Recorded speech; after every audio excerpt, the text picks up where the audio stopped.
Now the daybed in my workroom is empty of all the makes I was scheduled to make except for one more. And I saved this one for last. I have some other ones I might be able to make by the end of the month, but this is my last scheduled make, the one that I planned for. And it is going to be wonderful. I can't wait to get started. This is an actual sew-along.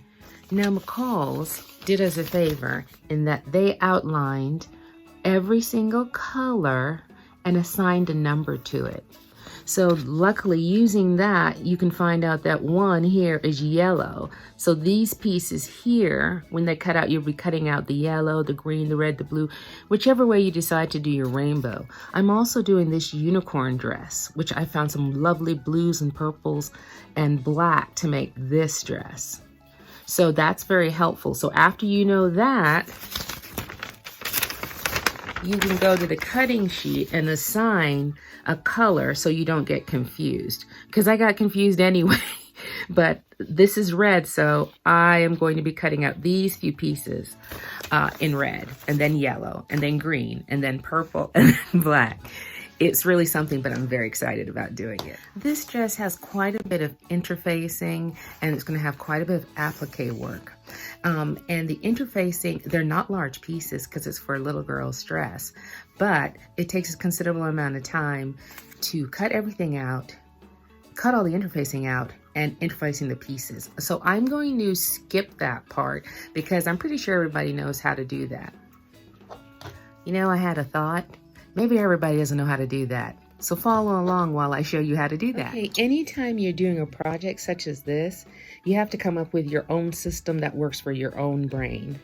I set this up so it follows the shape of the rainbow on the dress with the rainbow on it, but I'm hoping no strong wind, and I'm going to iron the interfacing in place and put the pattern piece back on top so I don't get really confused.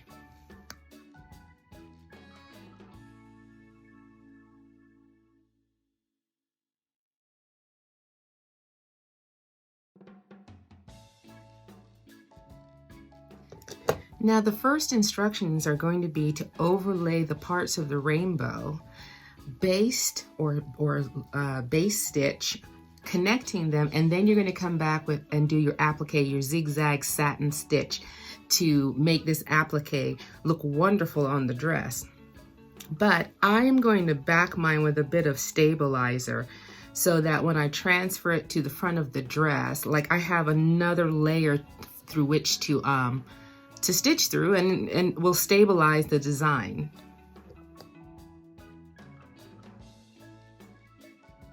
Now this stabilizer edition is my choice. It's not in the pattern directions, but I just feel it's be easier to handle, especially when I start doing the satin stitch, if the whole thing is under something else before I attach it to the garment. But it's your choice. Okay, so I'm going to machine baste my rainbows in place before I do the applique work. I'm going to use a white thread because I'm going to cover up those thread with my satin stitch.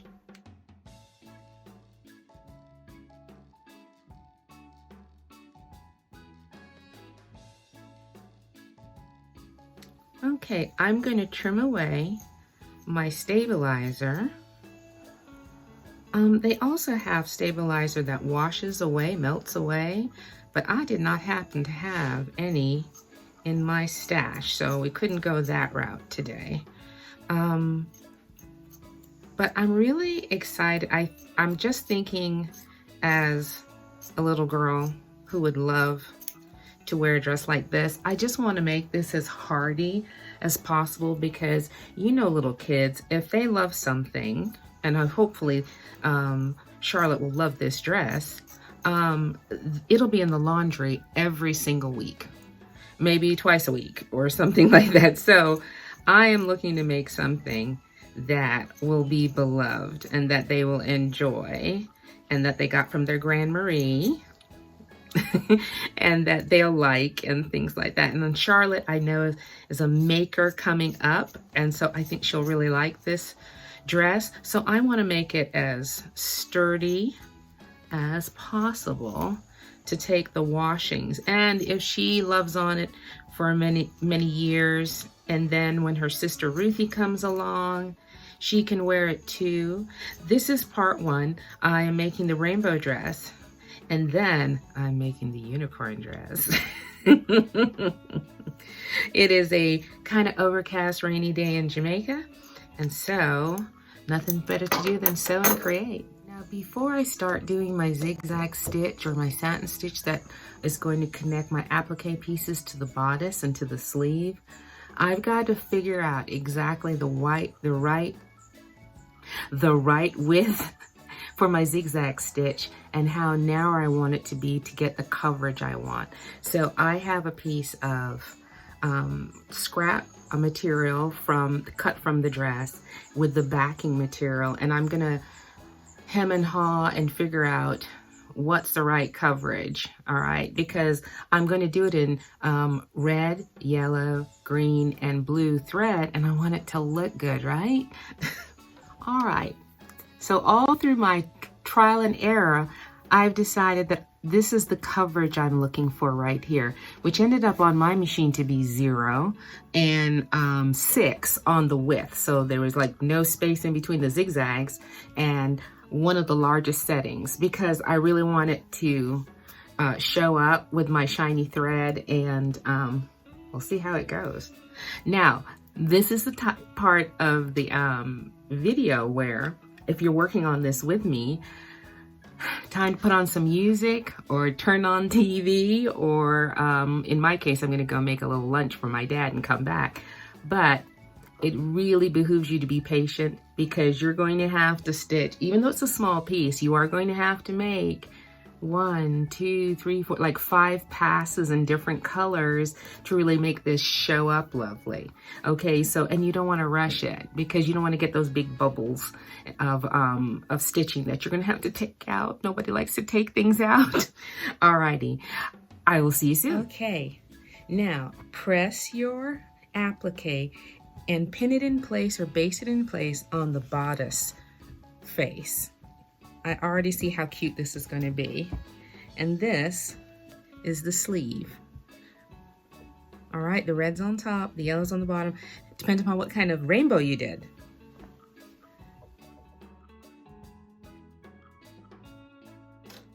Now, frankly, this was the hardest part of the dress, this applique work, but you can already say this is going to be super cute.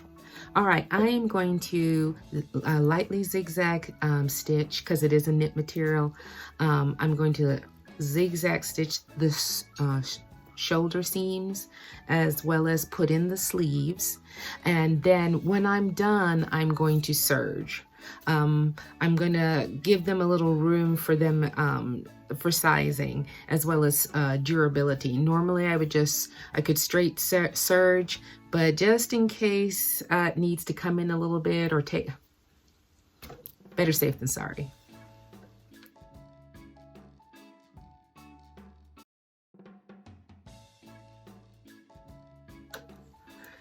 Now that we have our sleeves on and have sewn up our sides, have our sleeves on, it's now time to put our bias binding along the neck. I made some bias binding out of the material cut on 45 degrees so that it's stretchable, because it has to get over their little heads, all right? All right, so this is a little trim and talk moment. We are almost through making this whole garment. We have to put this skirt together and attach it, and then we can see the full rainbow effect. I'm wearing my rainbow glasses in honor of this outfit. Now, something like this can get complicated with the different colors, switching out the thread so often. Sewing in knit, I did these in knit because it's kids. You know, you want them to be comfortable. You don't want anything scratchy or itchy or hot. You want them to be able to throw on some sneakers, some Converse, and some socks and some bike shorts, because little girls like to hang upside down on jungle gyms just like little boys. And you want them to go ahead and have fun. So I am trying to make this dress to be something that is super comfortable, super sturdy, and something that Charlotte will love for a very, very long time. All right, and then pass it down to her sisters. Finish with the trim. Okay, after trimming, I turned the bias strip on the inside and understitched it. So you can see, because it's a bias strip, it gives you enough move so that you can put your head in. And that's always a good thing. Now that the top is done, I'm going to take a little break and I'm going to press and I'm going to start getting the skirt together. I'll be right back. Okay, so now it's time to put together the skirt. You have to sew the red to the yellow to the green, and the green to the blue before you ever start messing around with the color, the background color of the dress. So you're going to be sewing piece 18 together. So I'm going to sew them together, and then I'm going to serge the edges, and then we'll see what's next.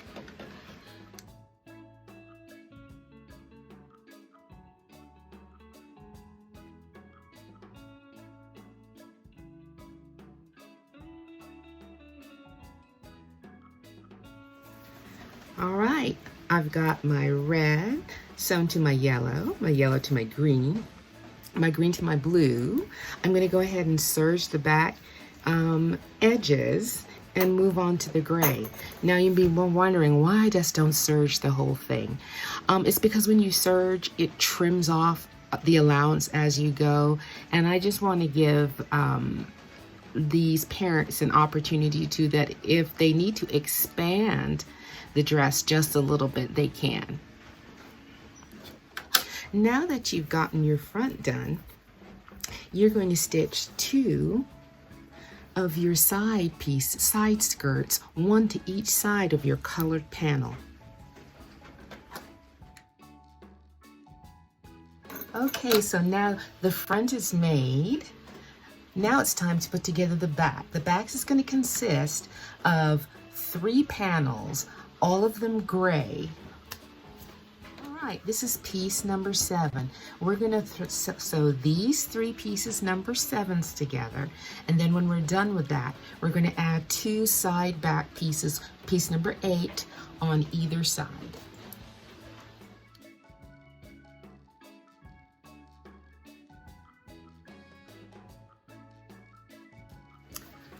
All right, I've attached all 4 back pieces.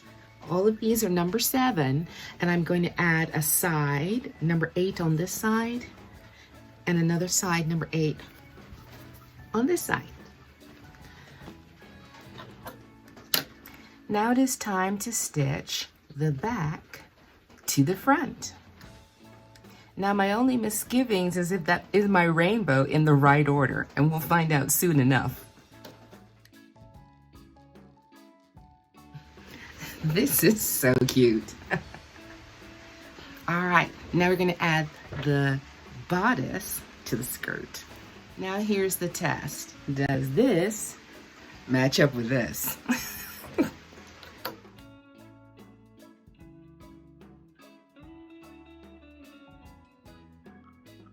We're going to sew the top to the bottom, but we're going to leave a casing so that we can slide our elastic through. All right, I have got my elastic and my safety pin to thread through the casing. So, what shall we talk about this time?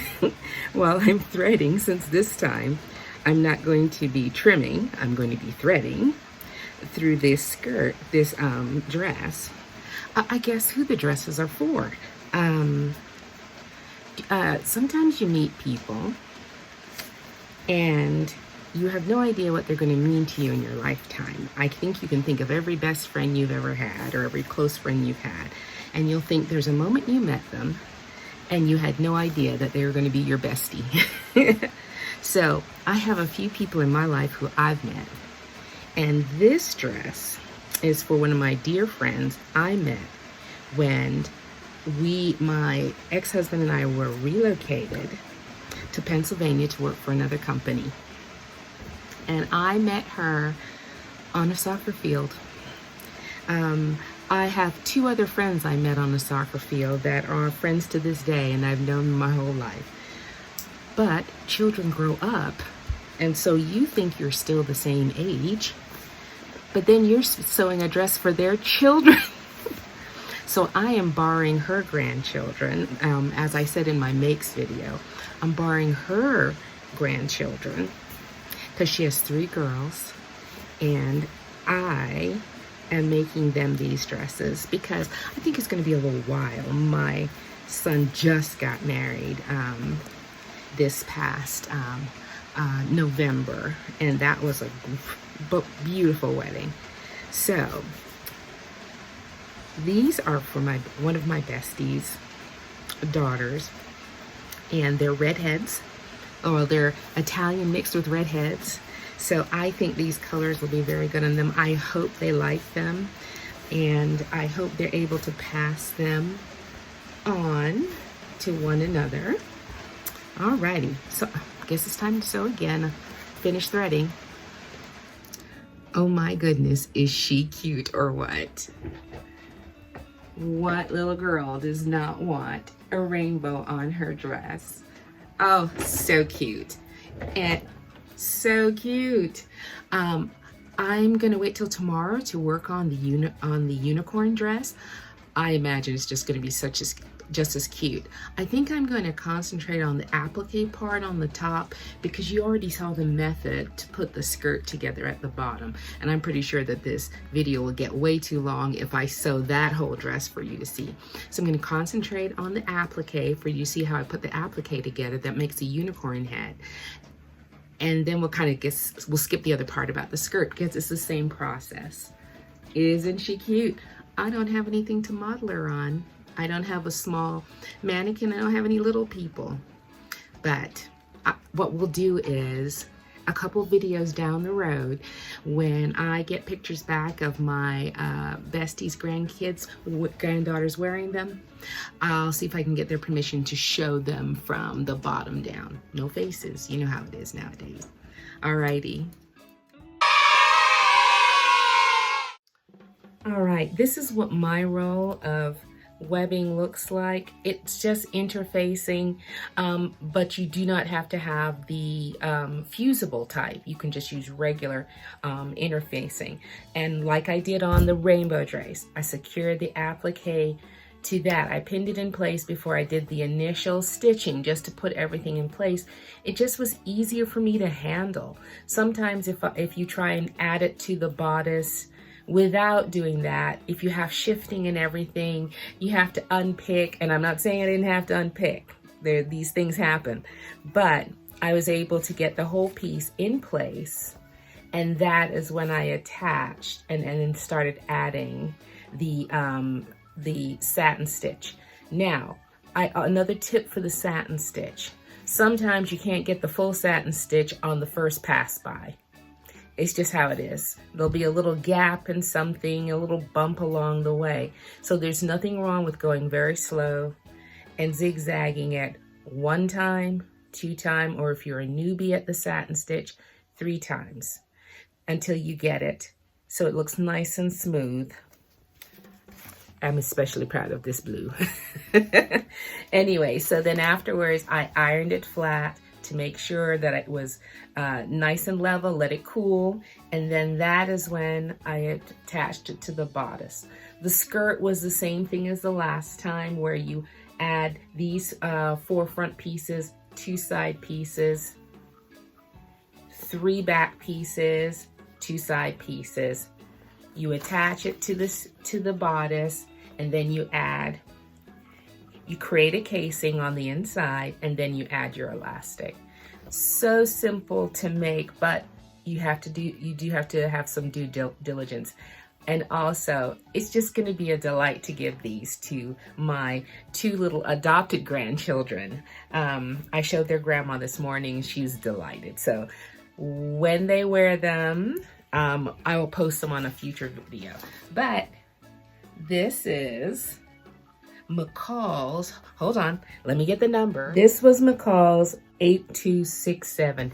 It is brand new in the spring catalog. You don't have to worry about it not being there. And especially if there's a McCall's pattern sale, I would get this. Even if you don't have anybody right now to sew for, it's a wonderful pattern. You don't want this one to pass out of the pattern book, especially if you're a grandma or a mom. You want to make sure you have this.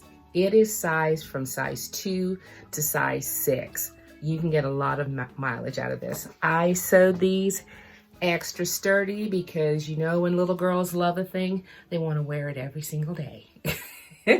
Alrighty.